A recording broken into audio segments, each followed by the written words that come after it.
Champions trophy জয়ের পরে উচ্ছ্বাসে ব্যারাকপুরবাসী।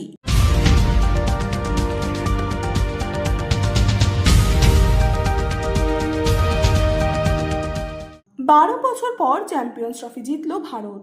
Final ম্যাচে নিউজিল্যান্ডকে হারিয়ে ভারতের হাতে চ্যাম্পিয়ন্স ট্রফি উঠতেই বিভিন্ন বাদ্যযন্ত্র নিয়ে ব্যারাকপুরে উচ্ছ্বাসে মাতলেন ব্যারাকপুরবাসী। জাতীয় পতাকা হাতে নিয়ে ভারতের জয়ধ্বনি দিয়ে ব্যারাকপুরের বিভিন্ন অঞ্চল থেকে বের হলো বিজয় মিছিল।